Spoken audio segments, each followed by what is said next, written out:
రేపు శనివారం రోజున మర్చిపోకుండా తులసి మొక్క దగ్గర ఇలా చేయండి. మీ అప్పులు, కష్టాలు అన్నీ కూడా పోతాయి. అద్భుతమైన ఫలితాలు వస్తాయి. ఆ ఏడుకొండల వారి యొక్క అనుగ్రహం కలుగుతుంది. మీ జీవితం మారిపోయి మీరు పట్టిందల్లా బంగారం అవుతుంది. మంచి ఫలితాలను మీరు మీ కళ్ళతో చూస్తారని చెప్పొచ్చు. కాబట్టి ఏంటంటేనండి, అప్పుల సమస్యలు ఉండేవాళ్ళు, ఆర్థికంగా మాకు బాగుండట్లేదు, కలిసి రావట్లేదు అనుకుంటారు కదా, అలాంటి వాళ్ళు ఖచ్చితంగా తులసి మొక్క దగ్గర ఇలా చేయండి. ఇలా చేస్తే చాలా మంచిదండి. మన జీవితంలో మనం ఏంటంటే గనక సంపాదించింది సరిపోకను, మన దగ్గర సరిగ్గా లేకను మనం అప్పు చేసుకుంటూ ఉంటాం. అయినా కానీ మనకు అప్పులు తీరవు కదా. అప్పులు తీరక మనం ఎంత ఇబ్బంది పడతాం, బాధపడతాం, అది మనకు మాత్రమే తెలుసు కదండి. అయితే అలా అప్పుల బాధల నుంచి, కష్టాల నుంచి మీరు బయటపడాలంటే ఖచ్చితంగా ఈ పరిహారం చేయాల్సిందే అని మనకు శాస్త్రాల్లో చెప్పబడుతుందన్నమాట. ఈ యొక్క పరిహారం తులసి మొక్క దగ్గర చేసుకుంటే 90 నిమిషాల్లోనే అద్భుతమైన ఫలితాలను చూస్తారు. 90 నిమిషాల్లోనే మీ జీవితం అనేది మారిపోతుందన్నమాట. మీరు కోటీశ్వరులాగా కూడా మారుతారండి. ధనం వస్తుంది, ఐశ్వర్యం కలుగుతుంది, అన్ని విధాలుగా కూడా మీకు బాగుంటుందని చెప్పొచ్చు. కాబట్టి ఖచ్చితంగా చేయండి. అసలు తులసి మొక్క దగ్గర ఏం చేయాలనేది తెలుసుకునే ముందు ఒక చిన్న రిక్వెస్ట్ అండి. వీడియో ఒక లైక్ ఇచ్చి ఛానల్ని కొత్తగా చూస్తున్నట్టయితే సబ్స్క్రైబ్ చేసుకోండి. ఇక ఆ తర్వాత ఏంటంటే, రేపు శనివారం కదా, ఖచ్చితంగా కొన్ని నియమాలను పాటించుకోవాలి. అంటే ఇంట్లో పూజ ఏ విధంగా చేసుకోవాలి అదంతా కూడా ఇప్పుడు మనం తెలుసుకుందామండి. శనివారం అనగానే ఏంటంటే కనుక ఎంత లేనివారైనా సరేనండి, వెంకటేశ్వర స్వామికి దీపమైనా సరే పెట్టుకుంటారు. ఇంకా కొంతమంది ఏంటంటే కనుక చక్కగా పిండి దీపం అనేది చేస్తూ ఉంటారు కదా. ఇలా పిండి దీపం పెట్టడం వల్ల కూడా మంచి జరుగుతుంది. 7 శనివారాల వ్రతాన్ని ఆచరించడం వల్ల కూడా మంచి ఫలితాలు వస్తాయి. మనం కోరుకున్న కోరిక కూడా నెరవేరుతుందని భావిస్తూ ఉంటారు కదా. కాబట్టి ఉదయాన్నే లేవండి, శుచిగా స్నాన కార్యక్రమాలు చేయండి. అలానే కాకుండా ఇంటిని, వాకిలిని అంటే ఇలా అంతా కూడా శుభ్రం చేసుకోండి. తులసి మొక్క దగ్గర కూడా చక్కగా ఏంటంటే కనుక క్లీన్ చేసి ముగ్గు పెట్టుకోండి. ఆ తర్వాత తులసమ్మ కూడా నీటిని సమర్పించండి. ఇంట్లో పూజని ప్రారంభించే ముందు మనం స్నానం చేస్తాం కదా, స్నానం చేసే నీటిలో ఏంటంటేనండి, శని బాధలతో ఇబ్బంది పడేవారు, నష్టాలు, కష్టాలు, బాధలను చాలా వరకు కూడా అనుభవిస్తూ ఉంటారు కదా. ఇలా వాళ్ళు ఏంటంటే కనుక ఒక కర్పూర బిళ్ళను తీసుకొని చేతితో మెదిపి అది నీళ్ళలో కలుపుకొని స్నానం చేస్తే ఈ శని బాధలు కావచ్చు, రాహుకేతు ప్రభావాలు కావచ్చు, అవన్నీ కూడా తొలగిపోతాయి అన్నమాట. చాలా మంచి రిజల్ట్ వస్తుందని పురాణ గ్రంథాల్లో చెప్పబడుతుందన్నమాట. అందుకే ఏంటంటే స్నానం ఈ విధంగా ఆచరించండి. ఈ ఒక్క రోజు చేయమని కాదు, ప్రతి శనివారం కూడా ఈ విధంగా చేసుకోండి. మంచి రిజల్ట్ అనేది మీరే మీ కళ్ళతో చూస్తారు. ఇక ఆ తర్వాత ఇలా స్నాన కార్యక్రమాలు చేసి ఉతికిన వస్త్రాలు ధరించి వెంకటేశ్వర స్వామి చిత్రపటాన్ని క్లీన్ చేసుకుని మీ దగ్గర ఉండే పుష్పాలతో చక్కగా నిండుగా అలంకరించుకోండి. ఏ పుష్పాలుంటే ఆ పుష్పాలతో, అలానే కాకుండా తులసి మాలతో లేదంటే తులసి దళాలతో చక్కగా నిండుగా అలంకరించండి. అలా అలంకరించిన తర్వాత ఏంటంటే దీపారాధన చేయండి. శనివారం పెట్టే దీపానికి చాలా ప్రత్యేకత ఉంటుంది. కాబట్టి వీలుంటే పిండి దీపం అనేది చేయండి. 7 పిండి దీపాలు అంటే మనం చేసుకోవచ్చండి. కుదరకపోతే ఏంటంటే కనుక 2 అయినా సరే చేయొచ్చు. అలా 2 కూడా మాకు చేయటం కుదరట్లేదు అనుకుంటారు కదా, అలాంటి వాళ్ళు ఒక్క పిండి దీపమైనా సరే చేయండి. పిండి దీపం ఒక్కొక్కరు ఒక్కొక్క రకంగా చేస్తారండి. కాకపోతే ఏంటంటే కనుక బియ్య పిండిని తీసుకొని అందులో మనం ఏంటంటే కనుక చిటికెడు పసుపు, చిటికెడంత గంధం వేసి నీళ్లు పోసి ముద్దలాగా చేసి దాన్ని ప్రమిదలాగా చేసి దానికి నార్మల్గా మనం గోవింద నామాలు వేసేసి ఇంకా దీపారాధన చేయాలన్నమాట. అలా దీపారాధన చేసేసి మనం కొబ్బరికాయను కొట్టడం, అలానే కాకుండా ఏంటంటే కనుక అరటిపళ్ళను నైవేద్యంగా పెట్టుకోవటం, ఇలా ధూప నైవేద్యాలతో చక్కగా వెంకటేశ్వర స్వామిని పూజించాలన్నమాట. ఇలా గోవింద నామాలను చదువుతూ లేదంటే కనుక ఓం వెంకటేశ్వరాయ నమః అనే మంత్రాన్ని చదువుతూ చక్కగా స్వామివారిని పూజించాలి. చివరిగా మీ పూజ మొత్తం కంప్లీట్ అయిపోయిన తర్వాత పచ్చకర్పూరంతో హారతి ఇవ్వండి. అయితే మనం దీపం పెట్టుకుంటాం కదా, ఆ దీపం ఏంటంటే కనుక అది భగవంతుడికి చేరుతుందన్నమాట. అందుకే దీపం ఈ విధంగా పెట్టండి. నార్మల్గా మీరు ప్రమిదలో దీపం పెట్టిన నేల మీద పెట్టకుండా తమలపాకు మీద బొట్టు పెట్టి దీపం పెట్టండి. అంటే ప్రమిదను పెట్టండి, మంచిదనమాట. అలా పెట్టుకుంటే మంచి ఫలితాలు కూడా వస్తాయని పురాణ గ్రంథాల్లో చెప్పబడుతుంది. కాబట్టి ఈ విధంగా దీపారాధన చేసుకోండి. ధూప నైవేద్యాలతో చక్కగా వెంకటేశ్వర స్వామిని పూజిస్తే సరిపోతుందన్నమాట. ఇక అనంతరం రేపు ఏంటంటే కనుక శనివారం కదా, అయితే తులసి మొక్కను చాలా పవిత్రంగా మనం భావిస్తాం కదండి. తులసి మొక్క చాలా పవిత్రమైన మొక్కగా భావిస్తాం. ఎందుకంటే సాక్షాత్తు లక్ష్మీదేవి తులసి మొక్కలోనే నివసిస్తూ ఉంటుందని చెప్పబడతారు. అమ్మవారి రూపంగా భావిస్తారు. కాబట్టి అప్పుల బాధలు ఉండేవాళ్ళు, అప్పుల సమస్యల నుంచి బయటపడాలనుకునే వారు ఏం చేయండి కనుక 1 టీ స్పూన్ అంత పసుపుని తీసుకోండి. అలా తీసేసుకున్న తర్వాత అందులో నీళ్లు పోసి ముద్దలాగా చేసేసి ఈ ముద్దని వెంకటేశ్వర స్వామి పటం ముందే పెట్టండి. ముందుగానే సిద్ధం చేసుకుని పెట్టుకోండి. దాని మీద కొంచెం కుంకుమతో బొట్టు పెట్టి ఇలా అక్షంతరాలు చల్లి మీ మనసులో కోరిక, అంటే మీ అప్పులు తీరాలనే కదా ఇది చేస్తున్నారు, అయితే అప్పుల గురించి చెప్పుకోండి. అప్పులు తీరాలని, అప్పుల సమస్యల నుంచి మీరు బయటపడాలని, ఆర్థికంగా మీకు బాగా కలిసి వచ్చి ఎలాంటి ఇబ్బందులు ఉండకుండా ఉండాలని, అలానే కాకుండా మీరు కూడా అప్పులు ఇచ్చే స్థాయికి వెళ్ళాలని చెప్పుకోండి. ఇలా చెప్పుకొని మీరు ఇంట్లో పూజ చేసుకొని ఇంకా ఆ యొక్క పసుపు ముద్దని అంటే ఇంటి బయటికి తెచ్చుకోండి. మీ తులసి కోట ఎక్కడైతే ఉంటుందో అక్కడికి తెచ్చుకోండి.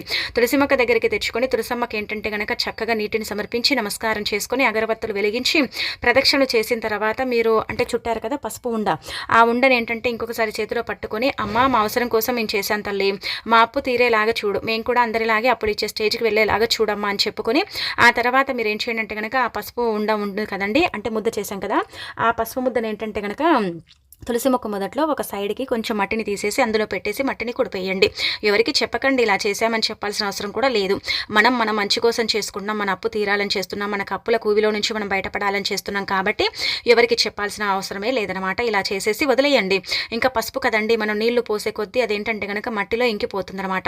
ఇలా తులసి మొక్క దగ్గర ఈ విధంగా చేయటం వల్ల అప్పుల బాధలు పోతాయి, అనేక రకాల సమస్యల నుంచి మనం బయటపడతాం, ఆర్థికంగా కూడా మనకు బాగా కలిసి వస్తుంది, ఇబ్బందులు అనేవి ఉండవన్నమాట. ఇది చాలా చిన్న పరిహారమే, ఫలితాలు అయితే ఎక్కువగా ఉంటాయని పురాణ గ్రంథాల్లో చెప్పబడుతుంది. చాలా చాలా శక్తివంతమైన పరిహారం అనమాట. అప్పుని తీర్చుకోవటానికి ఇంతకు మించి ఇంకా ఏది లేదండి నిజం చెప్పాలంటే గనక. ఎందుకంటే పసుపు మంగళకరమైనది, శుభకరమైనది, శుభాలను సూచిస్తుంది, అశుభాలను దూరం చేస్తుంది, అద్భుతమైన ఫలితాలను తెచ్చిపెట్టి మన జీవితాన్ని మారుస్తుంది. పసుపు ఏంటంటే గనక 4 వైపుల నుంచి కూడా ధనాన్ని ఆకర్షించేంత శక్తి ఉంటుంది, దైవానుగ్రహాన్ని కలిగించేంత శక్తి కూడా పసుపుకు ఉంటుందని మనకు పురాణ గ్రంథాల్లో చెప్పబడుతుంది అనమాట. అందుకే పసుపుతో ఏది చేసుకున్నా కానీ మనకు మంచి ఫలితమే వస్తుందన్నమాట అండి. అందుకే ఈ పసుపు పరిహారం అయితే మీరు తప్పకుండా ఆచరించండి. అప్పు ఎక్కువగా ఉందండి, చాలా ఇబ్బంది కలుగుతుందండి, అప్పు తీరట్లేదండి అని మనం బాధపడతాం కదండి. అలాంటి వాళ్ళు కూడా అంటే ఒక వరుసగా అండి ఒక 3 కానీ 5 కానీ శనివారాల పాటు చెయ్యండి. మనం ఏం పెద్దగా ఖర్చు పెట్టాం కదా, మన ఇంట్లో ఉండే పసుపే కదా, తీసేసుకొని ఈజీగా చేసేసుకుంటాం. ఇంకా ఫలితం అనేది ఎలాగో మనకు వస్తూనే ఉంటుంది. ఏదో ఒక రూపంలో దైవానుగ్రహం కలిగి డబ్బు రావటం, సంపాదన పెరగటం, అప్పనేది తీరటం, మెల్లిమెల్లిగా అప్పులు తీర్చుకోవటం, అప్పుల కూవిలో నుంచి మనం బయటపడటం, ఇదంతా కూడా ఏంటంటే కనుక మనం చూసే అవకాశం ఉంటుందని పురాణ గ్రంథాల్లో చెప్పబడుతుంది. కాబట్టి తప్పనిసరిగా ఆచరించుకోండి. ఇది చాలా పవర్ఫుల్ పరిహారం అండి. నిజం చెప్పాలంటే కనుక చాలా శక్తివంతమైన పరిహారం. మనం ఏంటంటే జస్ట్ ఊరికి ఇలా టైంపాస్ కోసం చేసినా సరేనండి, మన అప్పు అనేది తీరుతుంది. కానీ మనం చెప్పే సంకల్పం మీదనే ఆధారపడి ఉంటుందని శాస్త్రాల్లో చెప్పబడుతుంది. కాబట్టి గట్టిగా సంకల్పం చెప్పుకోండి, మా అప్పు తీరాలని మీరు గట్టిగా సంకల్పం చెప్పుకొని చేసేసుకోండి, సరిపోతుంది. ఇది ఏంటంటే మీ అప్పుని తీర్చి మిమ్మల్ని కొన్ని ఆర్థిక ఇబ్బందుల నుంచి బయటపడిస్తుంది, ధనాన్ని రప్పిస్తుంది. ఆ తర్వాత ఇంకొకటి ఏంటంటే కనుక ధన ద్వారాలు తెచ్చుకొని ధనం రావడానికి, ఐశ్వర్యం కలగటానికి, అన్ని విధాలుగా కూడా మీకు బాగా కలిసి రావడానికి ఇప్పుడు చెప్పి ఈ పరిహారం ఉపయోగపడుతుంది అనమాట. ఇది కూడా చాలా చిన్న పరిహారమే అండి. ఇదేంటంటే డబ్బుతో చేయాల్సిన పరిహారము. ఒక 5 రూపాయల బిళ్ళ కానీ లేదంటే కనుక రాగి నాణ్యం కానీ తీసేసుకొని శనివారం పూట తులసి మొక్క దగ్గర ఎవరైతే ఇలా చేసుకుంటారో అలాంటి వాళ్ళకి ఏంటంటే రూపాయి పుట్టని చోట 2 రూపాయలు పుడతాయండి. అంత బాగా ఏంటంటే కనుక ఉపయోగపడే పరిహారం అని చెప్పొచ్చు. కొంతమంది లైఫ్ ఎలా ఉంటుందంటే కనుక ఎవ్వరు డబ్బు అడిగినా కానీ ఇవ్వరు, డబ్బు లేక నరకం చూస్తూ ఉంటారు, ఎంత సంపాదించినా కానీ చేతిలో చిల్లి గవ్వ కూడా మిగలకుండా పోతూ ఉంటుంది.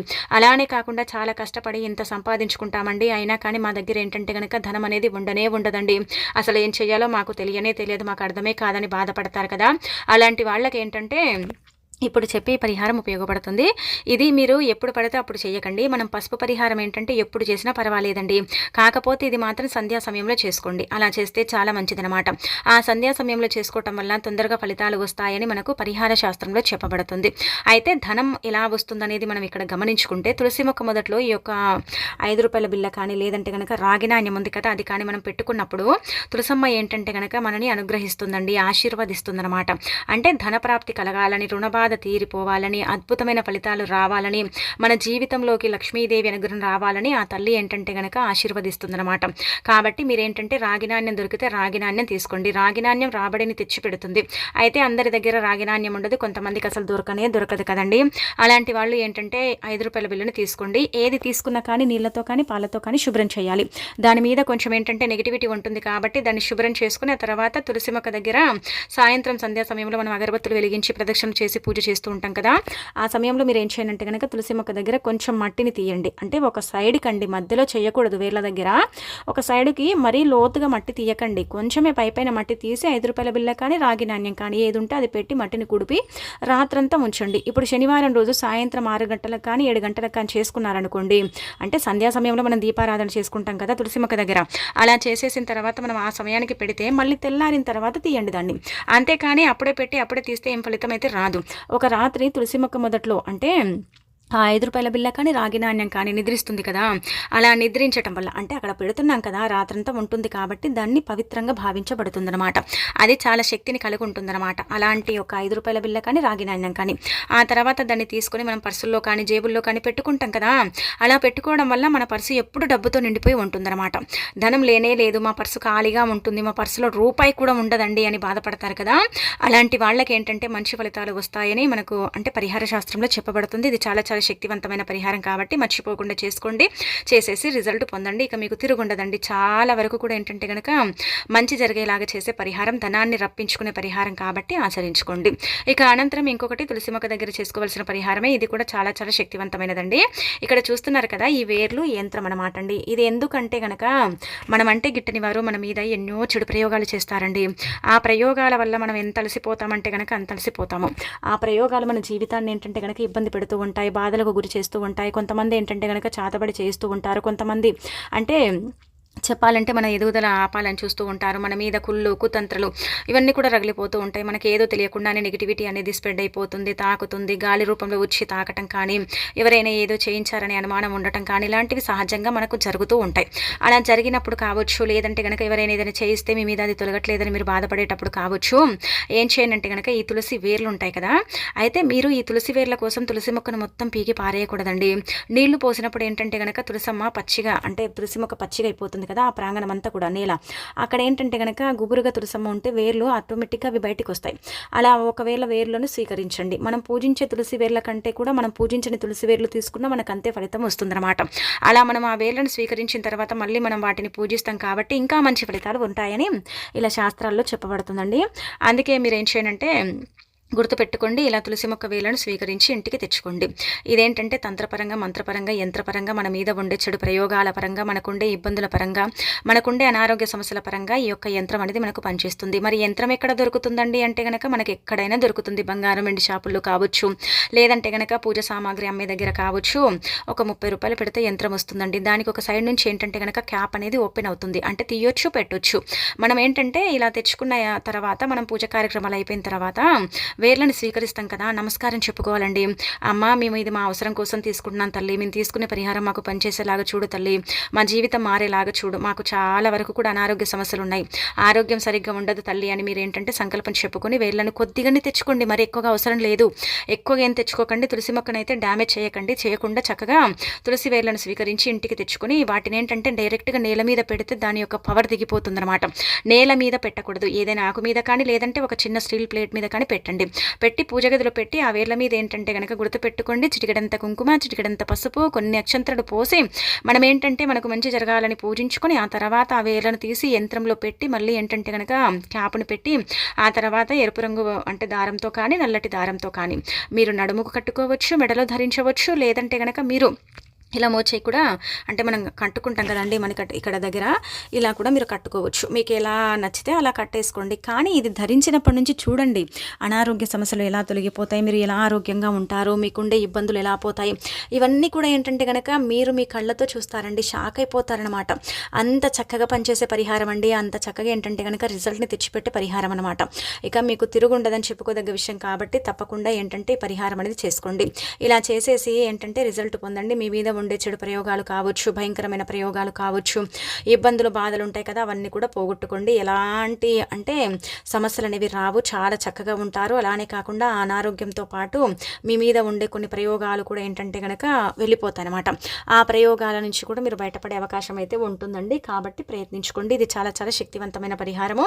శనివారం పూట చేసినా పర్వాలేదు, మీరు ఏంటంటే కనుక మిగతా అంటే చెప్పాలంటే బుధవారం పూట చేసుకున్నా పర్వాలేదు. బుధవారం, శనివారం ఈ 2 వారాల్లో ఎప్పుడు చేసుకున్నా కానీ ఫలితాలు వస్తాయి. కానీ స్నానం చేసి పరిహారం చేయాలి. ఎందుకంటే పూజ గదిలో పెట్టుకుంటున్నాం కాబట్టి అమ్మవారి అనుగ్రహం కలగాలన్నా, మనకు మంచి జరగాలన్నా, మంచి ఫలితాలు రావాలన్నా సరేనండి, మనం పూజ చేసుకుని పరిహారం చేసుకోవాలి. నాన్ వెజ్ని తినకూడదు. అలానే కాకుండా తలస్నానం చేయండి. యంత్రం ధరిస్తున్నాం కాబట్టి యంత్రం ఎప్పుడైతే మన శరీరాన్ని తాకుతుందో అప్పుడు మన శరీరంలో ఉండే నెగిటివిటీ దూరమైపోతుంది.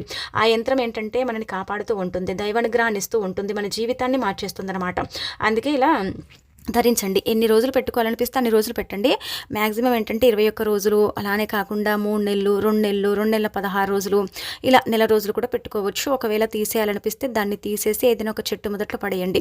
ఎక్కడ పడితే అక్కడ వేయకూడదు. ఇది వేసుకుంటే మీరు తీయాల్సిన అవసరం కూడా లేదు, మీ అంతటా మీరే ఉంచేసుకుంటారనమాట.